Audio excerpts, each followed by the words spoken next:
Hi,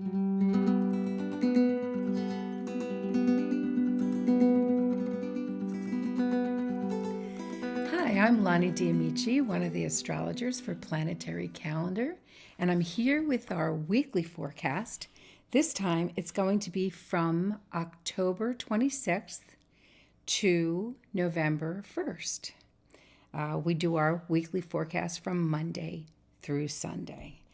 And it starts out a little bit calm. I know Ralph mentioned on the week last week that he gets the calm weeks and I get the exciting weeks. But I really looked at it and realized that there's really only a couple of exciting days, but they well make up for the other ones that are kind of tame in there. Monday starts out on the tame side with just parallels, a sun parallel moon and a sun parallel Mercury.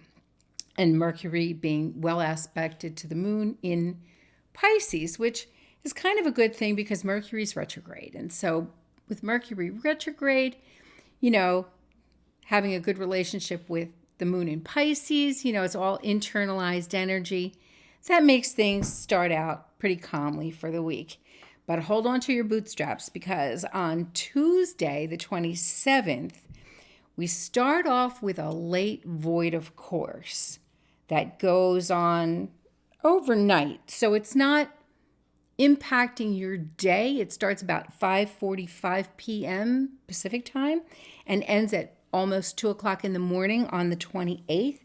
But what's interesting about that void of course is that almost immediately, less than an hour, just about an hour after that void starts, Mercury changes sign and Venus changes sign within minutes of each other, 7 minutes.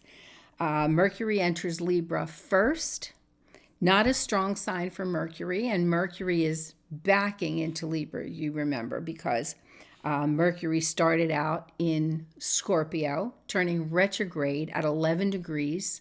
So 11 degrees of fixed is a prominent trigger for anybody who has anything at 11 degrees fixed. And now going into Libra, a sign he's not strong in, backwards.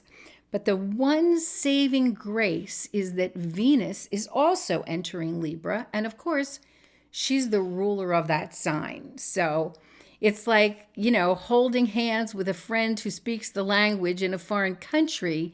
It helps you to get through that period of time. Now, that strong Venus is the one that hopefully will lead the way. Now, I've been saying about this Mercury retrograde that it's kind of one of those retrogrades because it's not overtly the most hair-pulling, frustrating Mercury retrograde, at least that I've ever experienced. But the part in Libra, or that it was heading towards Libra, just kind of makes me feel like something just pops up. Like you have to kind of think about it and say, what just happened there? Oh, that's right. It must be the Mercury retrograde instead of being in your face. The part that happens in Scorpio is a little bit like that too, because Scorpio's below the surface. You're like, what is really going on here? I'm not really sure.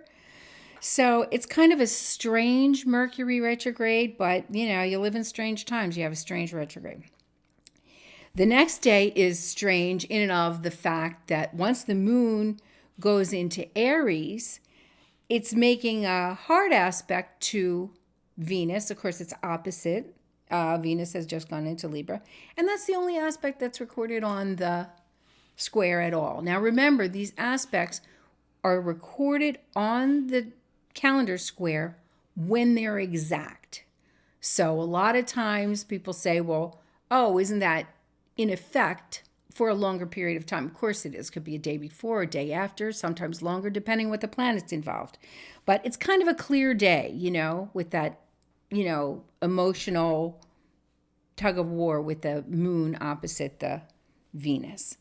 But then we have the 29th, similar in that there are no aspects on the line. So the planets aren't really reacting to each other, except the moon is making aspects to Venus and Mars in a positive way, and then Mercury or Jupiter and Pluto in a challenging way.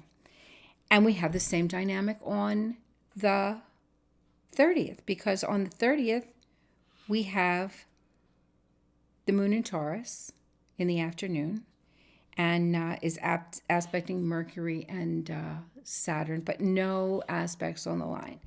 So if you've been lulled and a little bit bored on those 3 days, that Wednesday, Thursday, Friday, wait till Saturday, the 31st. It's Halloween, and this is the real boo, because we've got the full moon. And we also have the sun opposite Uranus, the planet of anything can happen. So it's kind of a double boo. Forget that the moon is in a good aspect or a beneficial aspect. Actually, it's in the same sign as Uranus. So is that a good thing or is that a bad thing? You know, that moon in Taurus wants to be stable and steady and predictable, and Uranus not.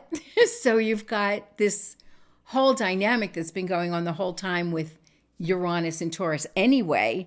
And then when the moon is in that same sign, it really adds to that kind of emotional upheaval, you know. Then when the sun joins into that Uranus energy with that opposition, that's upheaval squared. And the sun opposite the moon, that's emotional and ego. And, you know, it's going to be an interesting Halloween for most people, I would say. Now, of course, I'm born at the full moon. This is my moon. This is my sun in Scorpio and my Taurus moon. So I kind of like to say that I'm used to this kind of energy, you know. I mean, how many times have I burned my life down and started over again? But it's not a comfortable energy for people to live with if they're not really used to it. Sunday doesn't get a lot better because we've got a Mercury square Saturn. That's going to be on Sunday the 1st, which we're going to end my part of this week with. And we're going to also, daylight savings ends that day. So that's always a little bit of a jolt to this system. You kind of can see that with Mercury squaring Saturn. You know, Saturn is time and Mercury is, you know, get up in the morning and do things or whatever. The moon is still in Taurus, and that's the end of the day. You know, at least it has some good aspects to that Jupiter, Saturn, all the things in the earth signs. So maybe the emotions will stabilize a little bit while your physical body is trying to get used to the end of daylight savings time. So come see us again. We do our weekly forecasts on Fridays, and we do our portraits on Tuesdays. And you can come see us at planetarycalendar.com in case you didn't get your calendar yet. And if you like these forecasts and you like our portraits, please subscribe to our channel so that we can keep bringing them to you on a regular basis. We love your comments too. Have a great week.